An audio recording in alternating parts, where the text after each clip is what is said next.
Saudara, kelompok Houthi Yaman yang merupakan sekutu Iran mengumumkan blokade laut terhadap Arab Saudi. Lalu bagaimana dampaknya terhadap situasi konflik di Teluk? Kita bahas bersama dengan analis senior Indo-Pacific Strategic Intelligence, Mbak Fauzia Cempaka Timur yang telah bergabung bersama kami di Sapa Indonesia Malam. Selamat malam, Mbak Fauzia. Selamat malam Mas Yaser. Mbak Fauzia, ini ada kaitannya nggak sih ini yang dilakukan oleh kelompok Houthi di Yaman yang mengumumkan bahwa akan memblokade laut untuk Arab Saudi? Karena kalau kita lihat Houthi Yaman ini sekutunya juga dengan Iran. Betul Mas, jadi satu hal yang memang terjadi pasca pemakaman dari Ali Khamenei adalah ketika rombongan dari Houthi ini kembali ke Yaman begitu. Nah, salah satu bandara landasan pacu di bandara yang akan dilakukan pelandasan begitu ya dari rombongan Houthi ini itu dibom begitu ya oleh pemerintah Yaman sebenarnya untuk menghentikan delegasi ini kembali, meskipun pada akhirnya delegasi ini akhirnya berhasil landing di bandara lain begitu. Namun tentu saja ini ketika dilakukan adanya pemboman pada landasan pacu ini begitu ya, ini menimbulkan sebuah friksi tentu saja baik antara pemerintah Yaman dari Kementerian Pertahanannya dan juga dengan pihak Houthi sendiri begitu, yang tentu saja menyangka bahwa di belakang dukungan yang diberikan oleh Arab Saudi begitu terhadap pemerintah Yaman ketika terjadi pemboman terhadap landasan pacu ini. Jadi retaliasi yang terjadi saat ini pada penutupan Bab El Mandeb ini dilakukan untuk retaliasi atau pembalasan pada pemboman landasan pacu yang pernah dilakukan beberapa hari lalu begitu. Jadi ini yang kita lihat ya. Yang kita lihat memang saat ini adalah juga merupakan bentuk aktivasi, karena saya melihat bagaimana ada 3 hal ya Mas ya yang menurut saya sangat menandakan eskalasi yang akan meningkat, dan salah satunya adalah tentu terkait dengan bagaimana proksi Bab El Mandeb yang saat ini dikuasai oleh Houthi begitu, dan tidak hanya Houthi saja, kita lihat ada ratusan orang turun ke jalan juga melakukan dukungan untuk apa yang dilakukan Houthi untuk menutup Bab El Mandeb untuk sehingga kapal-kapal Mbak Fauzia, Arab Saudi. Mbak Fauzia, maaf saya potong, sehingga ini bisa dilihat bahwa kedepannya ini memang Iran, pemimpin tertinggi Iran dan juga beberapa pejabat tinggi Iran benar-benar membuktikan omongannya bahwa mereka tidak main-main dalam perang ataupun serangan balik terhadap Amerika Serikat. Betul Mas, ini sudah saya lihat dari 28 Februari hingga akhir Juni lalu, itu sudah 2-3 kali pemerintah Houthi ini atau pimpinan Houthi menyatakan siap untuk mengaktifasi penutupan Bab El Mandeb. Namun tidak dilakukan Mas, sampai akhirnya tercapai Burgenstock Agreement begitu.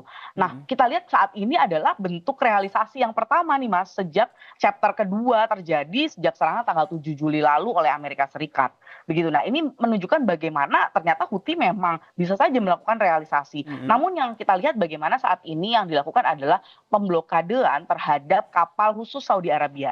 Namun kita harus lihat bagaimana pemblokadean pada kapal Saudi Arabia ini tentu di lapangan bisa terjadi miskalkulasi, yang artinya jika kapal lain juga mengalami hal demikian meskipun dia bukan berbendera Saudi Arabia, maka ini akan menjadi full scale of war, yang artinya eskalasi yang sifatnya horizontal tidak akan terelakkan. Sehingga kalau kita lihat respons ini, kita masih menunggu ya sebenarnya apa reaksi dari Arab Saudi sendiri dan juga Amerika Serikat tentunya. Kalau yang Anda baca, respon dari mereka akan seperti apa? Nah, saat ini tentu kita sangat menunggu ya, karena dari Arab Saudi. Karena Arab Saudi sebenarnya kalau kita dengar juga, Arab Saudi ini juga tidak menutup pintu negosiasi atau sebagai pihak yang melakukan mediasi terhadap kembalinya US atau Amerika Serikat dan Iran ke meja perundingan. Jadi di sisi lain tentu ini menjadi sebuah dilema bagi Saudi Arabia, karena saat ini kita tahu bahwa sejak 28 Februari hingga Juni Saudi Arabia ini terdampak pada military base atau basis-basis pangkalan militer Amerika Serikat yang ada di negaranya. Namun saat ini dia menjadi pihak yang terkena resiko secara langsung. Tidak hanya bicara tentang militer begitu ya, yang sebelumnya memang pangkalan militer, tapi sekarang bicara tentang kebutuhan ekonominya, di mana kapal-kapalnya yang mau lewat ini ditutup begitu. Nah, kalau kita tahu memang dalam konteks Hormuz ini yang memiliki akses alternatif untuk ke Bab el Mandeb itu adalah jalurnya Saudi Arabia, Jalur Mas. Jadi Saudi Arabia ya. betul. Jadi Sehingga kalau ketika seandainya kapal Saudi ini, Arabia ditutup, kalau betul-betul ditutup oleh Houthi ini tentu akan berdampak yang luar biasa ya terhadap Arab Saudi sendiri. Kalau kita lihat memang ini eskalasi perangnya nampaknya semakin tinggi. Tapi di sisi lain ada secercah harapan nih Mbak Fauzia. Karena tadi Ismail Bagay juga bilang, Marco Rubio juga bilang bahwa sebenarnya masih ada kesempatan kok, masih ada peluang kok untuk diplomasi, negosiasi. Nah, seberapa besar Anda melihat peluang ini terjadi di tengah saling serang yang terus terjadi, apalagi blokade laut Arab Saudi yang mau dilakukan oleh Houthi? iya, kalau kita lihat memang ada 2 indikator yang bisa dibilang merupakan eskalasi yang lebih tinggi, yaitu statement yang disampaikan full scale of war atau perang eksistensial bagi Iran ini bukan hanya disampaikan oleh pimpinan IRGC, begitu. Tapi yang menyampaikan ini adalah Pezeskian, Betul, presiden yang Presiden pada Iran. intinya adalah sipil, aktor sipil. Tentu ketika disampaikan oleh aktor sipil, begitu ya, pimpinan sipil dengan pimpinan militer, konsekuensinya berbeda, Mas, begitu. Yang artinya konsekuensi eskalasi yang mungkin saja meningkat ini lebih tinggi ketika disampaikan oleh pimpinan sipil, terlebih Presiden Pezeskian, begitu ya. Yang kedua adalah kita lihat bagaimana ada tanker-tanker minyak yang berusaha mencoba meletasi selat ini juga masih terus dihentikan begitu. Bahkan angkanya menyampaikan bahwa sejak ditutup kembali begitu ya, angkanya hanya sekitar 2 sampai 5 kapal yang sangat-sangat kecil jumlahnya. Bahkan lebih kecil dibandingkan pada saat blokade periode Februari hingga Juni, Mas. Nah, ini menunjukkan konsekuensi yang lebih besar. Nah, tapi kalau kita bicara apakah diplomasi tetap berjalan, tentu saat ini berjalan karena statement ini disampaikan setidaknya oleh pihak Iran maupun Amerika Serikat. Dan di Amerika Serikat sendiri Rubio.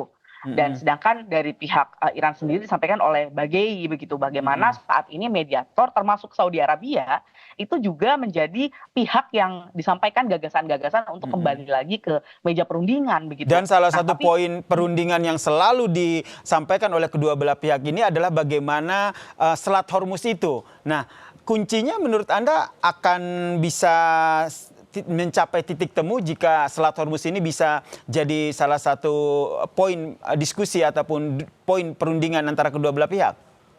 Tentu memang sumbatnya ada di kasus Hormuz yang artinya pada saat bereskalasi pun itu terjadi karena ada 2 pemahaman yang berbeda. Dari Amerika Serikat sendiri ingin kembali ke posisi awal yang artinya jalur utara dan selatan milik Oman dan Iran dua-duanya teraktivasi.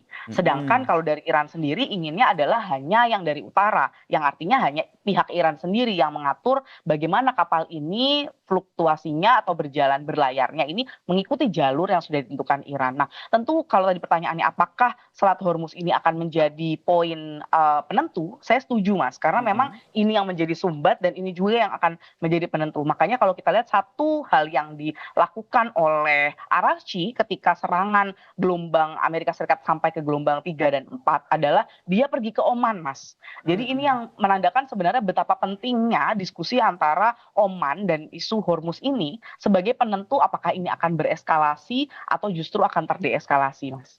Iya, ini yang kita nantikan bersama ya, seperti apa eskalasi yang terjadi di Timur Tengah antara Iran dan juga Amerika Serikat. Terima kasih analis senior Indo-Pacific Strategic Intelligence Mbak Fauzia Cempaka Timur telah berbagi perspektifnya di Sapa Indonesia Malam.